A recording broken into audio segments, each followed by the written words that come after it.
So like, and then we get like the legendary Star-Lord will return. It's like, okay, like, what does that mean? Like, what? Yeah, what? yeah. I have no idea. And the what I have read is that, I mean, maybe he's going to just be in future movies, but also the legendary Star-Lord, I guess, was a comic series, and maybe that'll be a show. You know, but I don't see like, I don't see solo movies, but I could see a series, you know, even if it's just a single season, but you know, as a way to bring them back and to do, if there's something interesting to do with them. I don't know that, especially that would connect. Would a solo movie do well? Because Solo didn't do well. I had that one in the chamber. I was working on it. All right. Well, thank you for listening to the obsessive viewer. But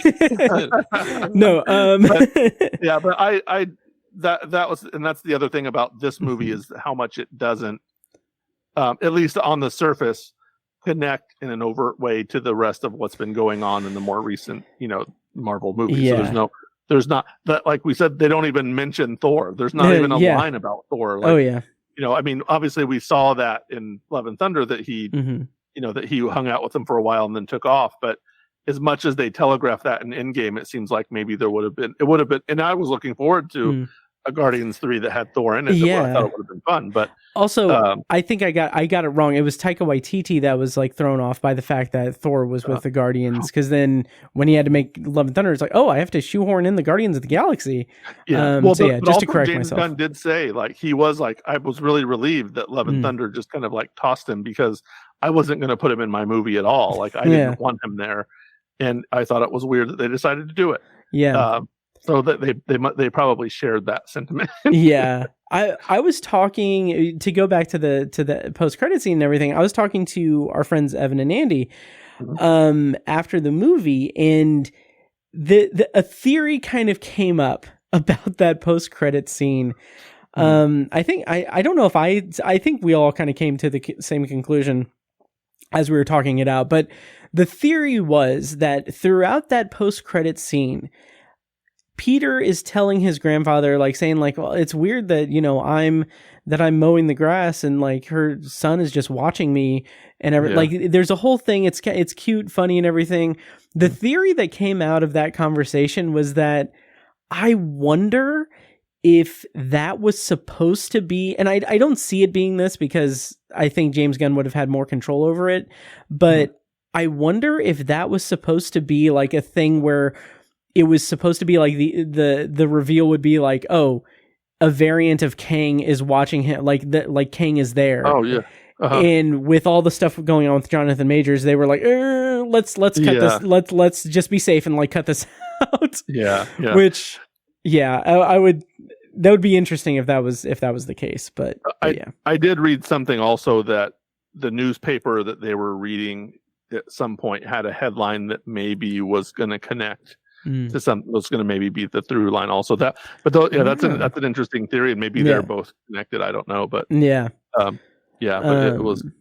it's those are the fun parts, you know. Again that you know, it wasn't as pronounced, and you know, I mean, as we sometimes say, distracting to the plot of the movie to have those little things if they were in there. All right, so should we wrap up our review of Guardians of the Galaxy Volume 3? Yeah, let's. I don't know how much I can talk about BlackBerry, which I'd love to, but there's a frame about 30 minutes into the movie, at the 31 minute. No, I'm kidding, but so that's our review of Guardians of the Galaxy Volume 3. Let us know what you thought of it. Obviously, you can, you know, reach out any way you can and everything. We are going to close out the episode, because I don't want to take too much more of your time, with a probably brief non-spoiler review of BlackBerry. If you guys are still game for that, were we good? Okay, I'm good. Yeah, I'm good. I got some time. Okay, awesome. I have a little bit of time. Okay, so BlackBerry is going to be on in theaters this weekend, and it's from IFC, I think. And I'm going to go ahead and just play a clip from the trailer to bring us into the non-spoiler review. So here we go. I don't think he's sketchy. The guy's a shark. I know how to market it, and I know who we can sell it to. But I want 50% of the company, and I've got to be CEO. I don't know who you think you are, but deal. Are you joking?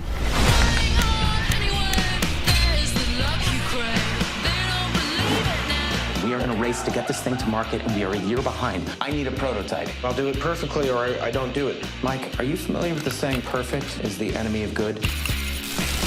Well, good enough is the enemy of humanity. What do you call it? It's called a BlackBerry. Try typing with your thumbs. So BlackBerry, the premise is BlackBerry tells the story of Mike Lazaridis and Jim Balsillie, the two men who charted the course of the spectacular rise and catastrophic demise of the world's first smartphone. Directed by Matt Johnson, written by Matt Johnson and Matthew Miller, based on a book by Jacques McNish and Sean Silkoff. The cast is Jay Baruchel, includes Jay Baruchel, Glenn Howerton, Matt Johnson, and Carrie Elwes. Guys, what did you think about BlackBerry? And yeah, how did you guys feel about BlackBerry? I gave it 3.5 stars out of 5. Non-spoilers, how did you guys feel about BlackBerry? So after I saw this, I ended up making this my feature review for this week because it's going to be playing at Cinema Center, our art house in town, and I really enjoyed it. I gave it a 4 out of 5. This is like a docudrama, definitely easy to compare it to something like Social Network. There's kind of a trifecta in this movie, kind of like a similar kind of trifecta that you get in Social Network, but the personalities are quite different. The performances are quite different. And the trajectory of the narrative ends up being quite different because Facebook is still extremely around, even more around than when the movie came out and the time that the movie is portraying, whereas the BlackBerry is very difficult to find one right now. But it's shot with that kind of urgent style, kind of guerrilla style, kind of you're there in the room sort of thing, similar to, I think The Big Short is one that I think people would throw around a lot. I think the editing is a lot more precise than that. And actually the camera work is too. I really dug this. I do think it has a really sharp script. A lot of jibbing and jabbing, as they would say on the jib jab, as they would say on Sunny. And Glenn Howerton is just wonderful. Oh, fantastic. I've seen him in other things besides Sunny, and I've liked him in other things besides Sunny, but this is as a just really commanding performance that also taps into the stuff that he's done before, that makes him a really engaging presence, are definitely here. Jay Baruchel is probably the best I've ever seen him. I think it's a story just very well told. I didn't really know very much about BlackBerries other than they were the thing that everyone had in 2004 or whatever. And, they were kind of everywhere. And then I just, quite frankly, hadn't thought about them after the iPhone came out, which is them watching the iPhone announcement is a big part of it's like the kind of the beginning of the end. You can kind of see it on their faces. So I have a review up, Matt, if you want to link to it. Oh, I will. Those are kind of my more expanded thoughts, but I really dug this. Yeah, nice. I did too. I mean, it went straight to the top of my list for the year. And I could see it being on my top 10 at the end of the year. I was really into this movie. The Social Network comparison is very apt. I would maybe even throw Tetris in to that mix as well, as another movie that I really enjoyed, about a very popular creation of its time, of the electronic nature. Obviously, a video game versus a phone is, it's different, but the vibes are different, like social media, or like Social Network, but there's a lot of similarities there. And I thought Glenn Howerton was fantastic in this, and I thought Jay Baruchel was amazing also. But yeah, there was just so much going on in this movie too that but it was very focused, and like you said, sharp is a good word to say it, because it was for a movie about like nerds creating a mega company and and getting rich, and it's not even a new story, but there's just something about this that feels really fresh and different. It kind of mixes a lot of different kind of genres, and just Glenn Howerton, he's just a complete irredeemable asshole in this movie. Yeah. But it's amazing what he does, honestly, in this movie. Mhm. Is Yep.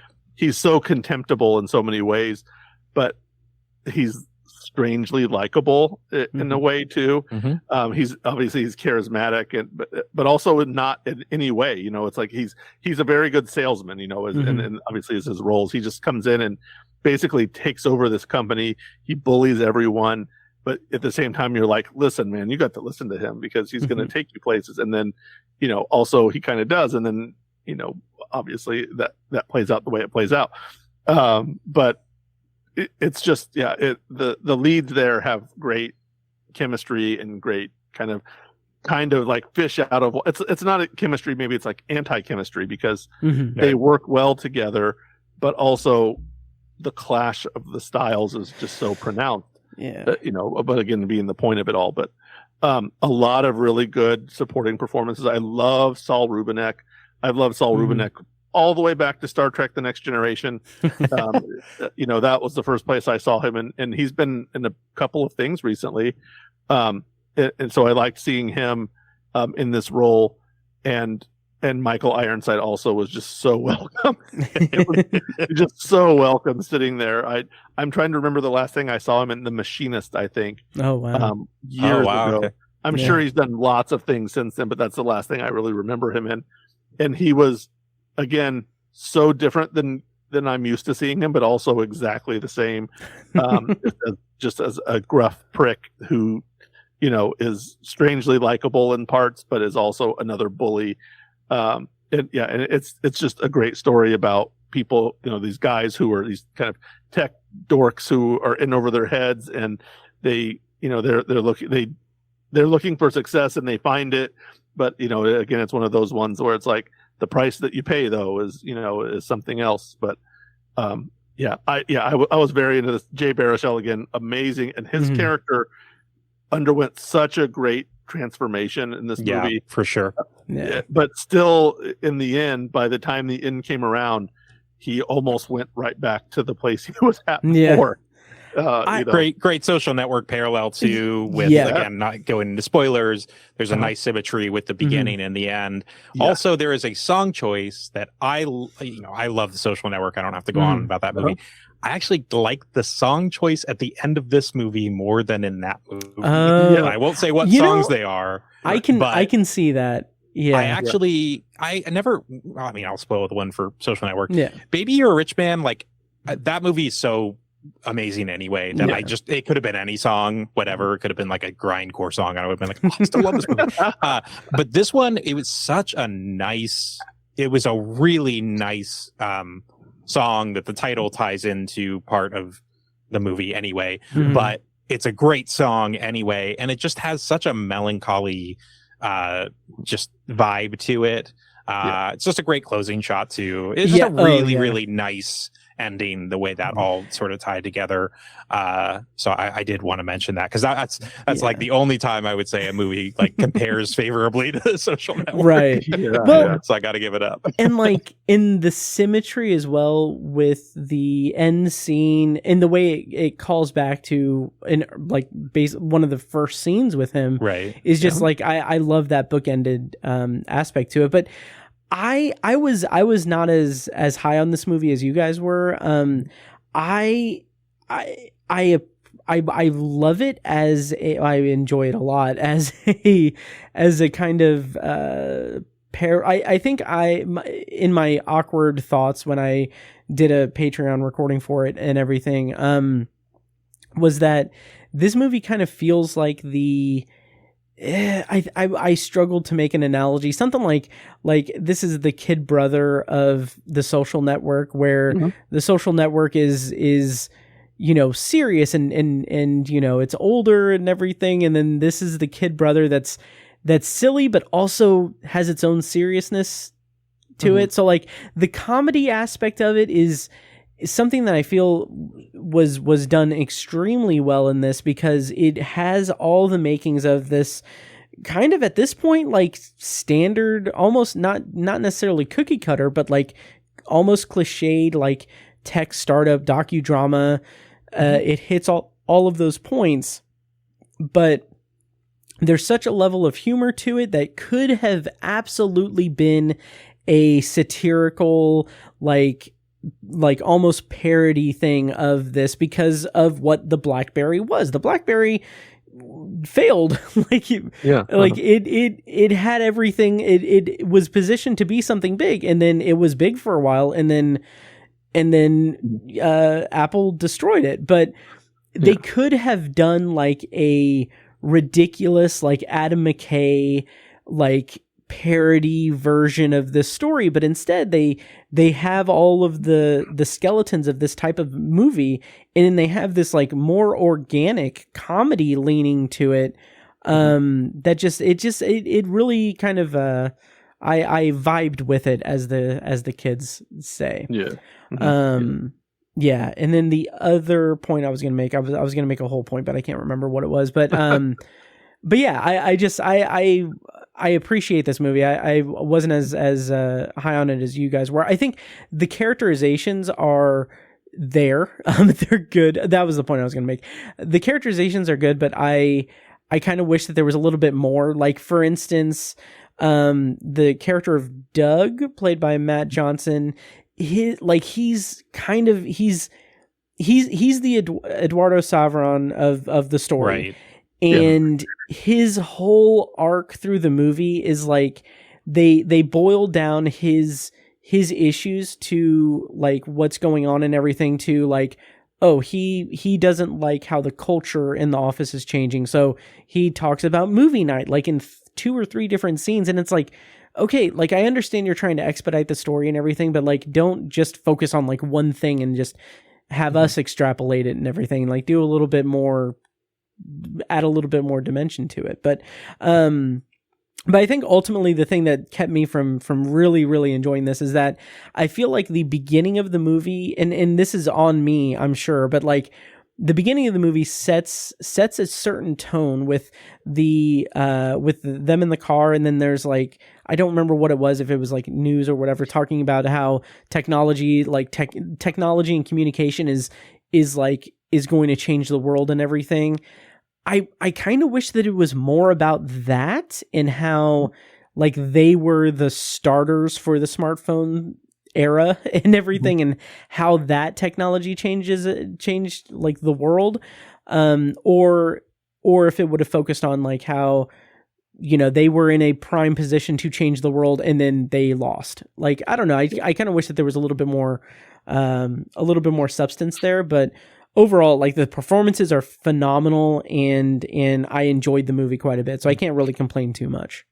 Yeah. See, I think that. Well, go ahead, Joe. Sorry. Well, I was going to say that, you know, I did think that, you know, Doug was from time to time was a little over the top, and I mean, you know, and maybe everyone was over the top, and this is one of those movies where someone who worked at BlackBerry in those early days.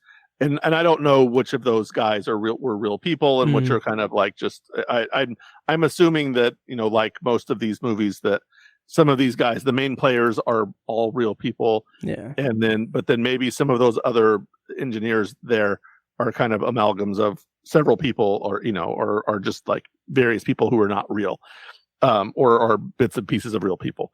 I'm sure this is one of those movies where in sometime in the future, somebody's going to be like, well, yeah, we weren't really like that. Like It wasn't, you know, because they play them as overly like, you know, lackadaisical as far as like, they're just there to screw around. But to an extent, there's an accuracy to that, you know, with that kind of like late 90s, you know, and you had like the .coms coming up, you know, within a couple of years of this, probably like overlapping that. I think of 2001, 2002, there was that .com bubble that came in. There's just all these people with, you know, like a single good idea, and they're becoming millionaires overnight and starting these companies that come and go. But you know, I mean, and I don't know, I might disagree to an extent that the BlackBerry was a failure. It was a forerunner, but again, it was one of those things that was a good idea where you know, the people, and I think that it came through in the movie that they had a single good idea, that all the conditions were right for them to capitalize on it. They all got very rich very quick, and then it fizzled out, as a lot of things did in that era. A better idea with, a better backing and a more solid foundation, i.e. Apple, was there to come in and do what businesses do. And what you kind of see them fighting through the movie is other places struggling against their idea, like discounting their idea, like, oh, we had our version of this and it didn't work. So yours is not going to work. And they're like, well, yeah, but I cracked the code.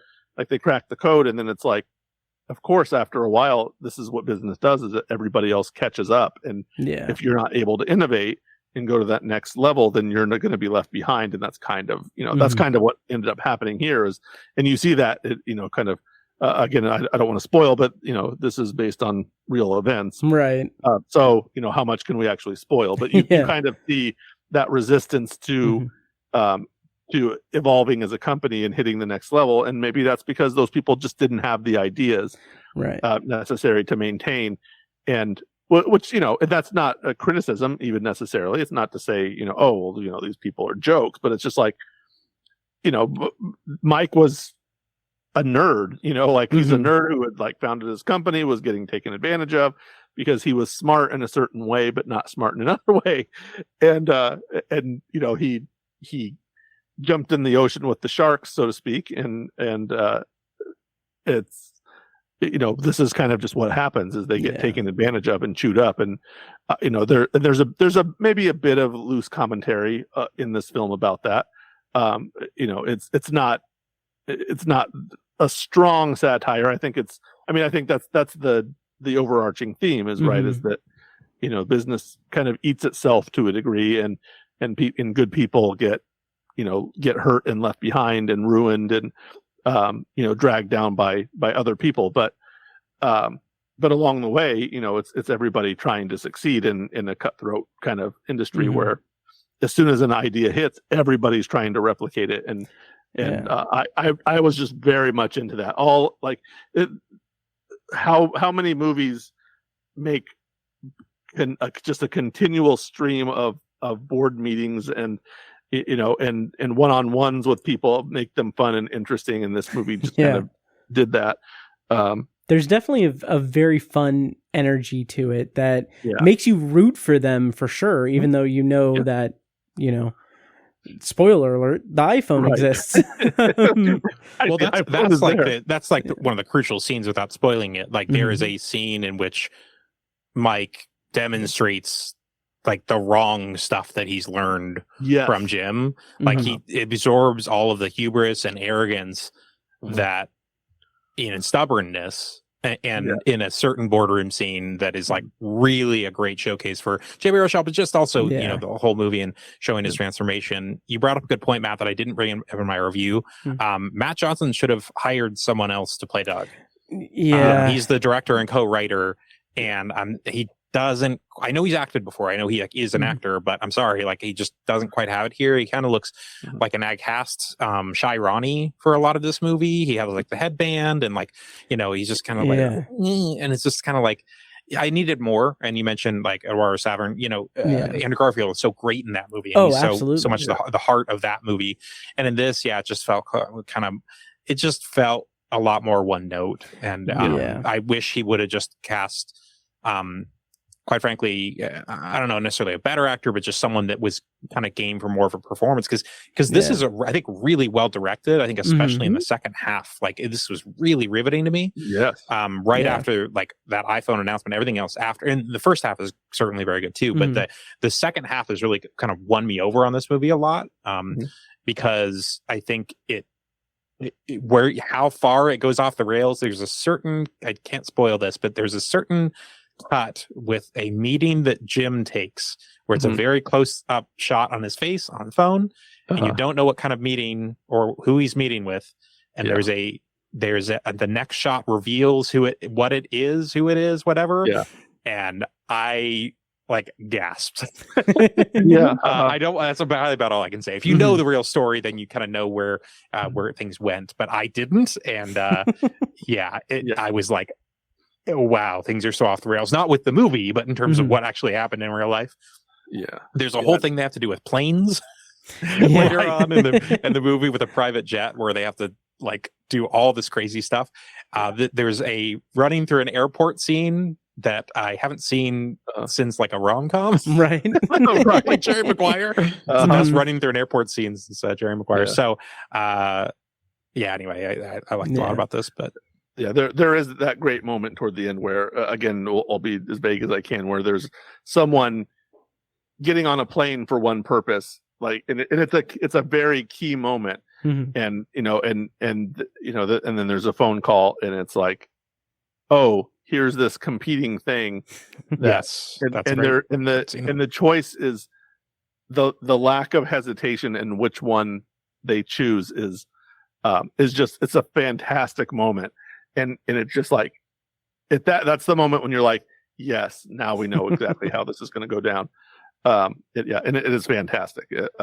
Again, it's just so much. I do agree with you guys about Matt Johnson that it's not that it kind of is his character just very quickly becomes grating and annoying. Yeah. And he's not the buddy. Like there's a moment early when Glenn Howerton's Jim Basile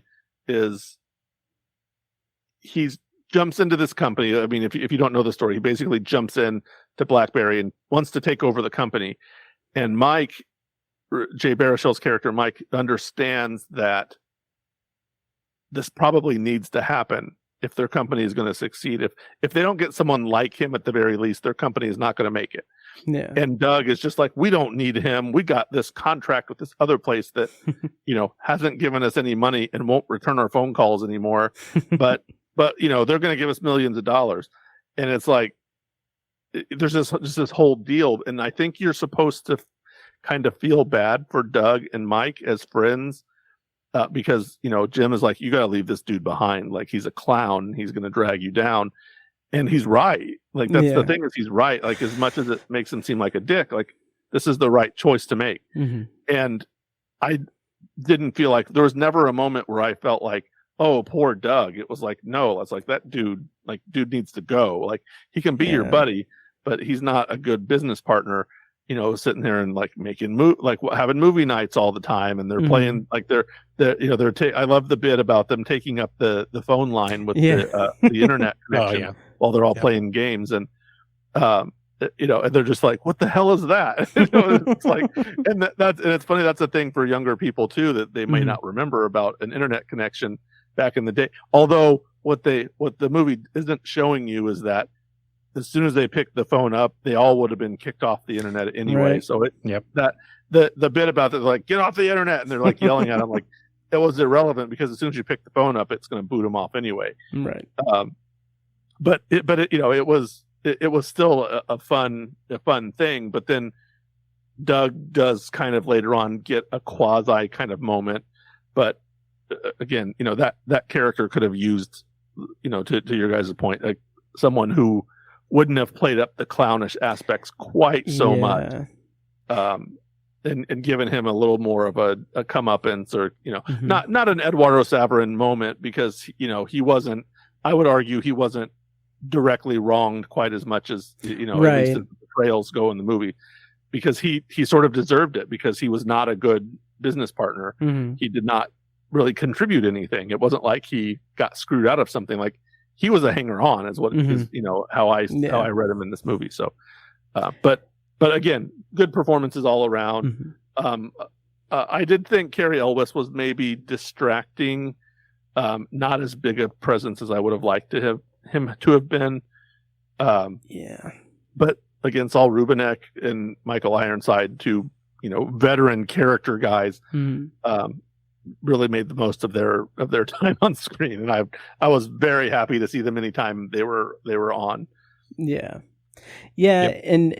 kind of my final thing about this, and then we can definitely wind down the actual episode, but I wish that there would have been more, just like a sliver of characterization or of detail about the three of them outside of the company. Because, like, we don't get much in terms of, like, Mike and Doug. Like, that's the most we get in terms of, like, like three-dimensional characterization, but like Jim, we get like we're introduced to him, then the entire movie is him working with BlackBerry and working on like making deals and doing his thing.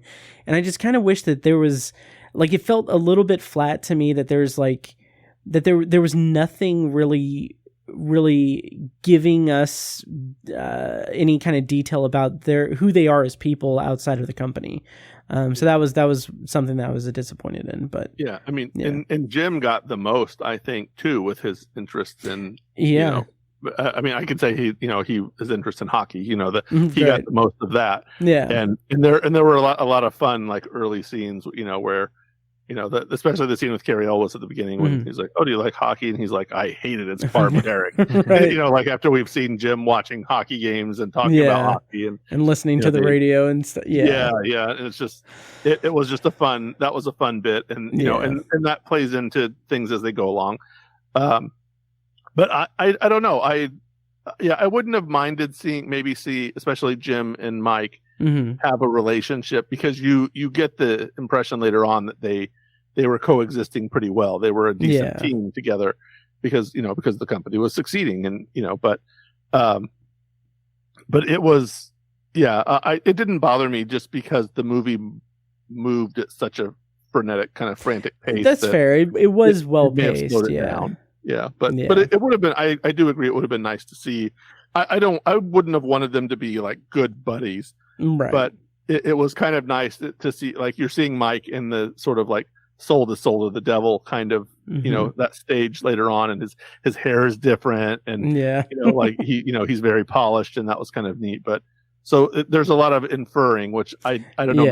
Maybe I like that more than if I would have actually seen it, but I don't know. Maybe there's some deleted scenes that are there that I'm like, oh yeah, I wish those would have been in, because it would have added something. But I agree. Okay, I am not going to take too much more of you guys' time. Any final thoughts on BlackBerry before we wind down for the evening? Yeah, a very, very strong movie. I like, like I said before, I loved it. It's my favorite movie I've seen this year. Not that I've seen a ton, but or that the quality has been spectacular, but this is not a tough choice for the best thing I've watched so far this year. And maybe it'll stick around on my list for a while, my top 10 list for a while.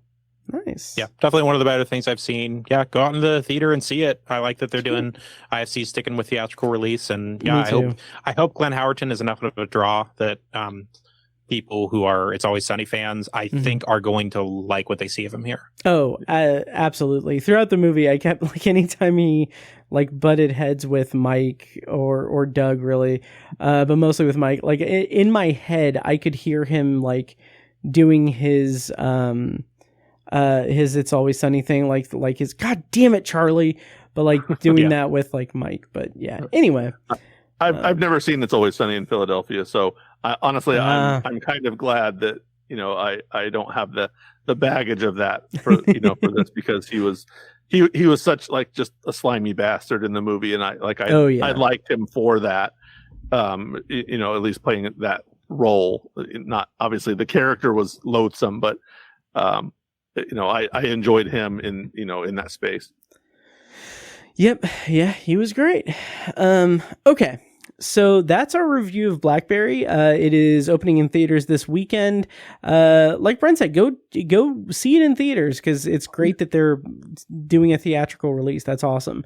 So check that out. It's BlackBerry. That is our episode of The Obsessive Viewer. Thank you so much, Joe and Brent, for joining me today. Tonight, and into the early morning, probably. Thank you guys for being so gracious with your time. Before we go, could you guys just share where listeners can find your work and social media and all of that online? Brent, do you want to go first? If you go to awakeinthedark.com, that has like my Facebook, Twitter, Letterboxd, all that. All my handles are different on social media, but if you go there, that'll have all the reviews and Midwest Film Journal stuff and podcasts, and everything should be up there. So awakeinthedark.com. Nice. And Joe? Yeah, and you again, you can read some of my more recent work on Midwest Film Journal. If you want to jump into the increasingly dormant Medium Cool, a movie podcast, that's my co-host there has been very busy with things. But the a couple of episodes on there more recently, back in January that I was in. Again, you can find me on Letterboxd at Joe R. Shearer. Thanks for reminding me of that because I forgot. and I don't know, hit me on Facebook. I don't really get on Twitter or Instagram or anything, but just check things out, and you can read my work at Midwest Film Journal.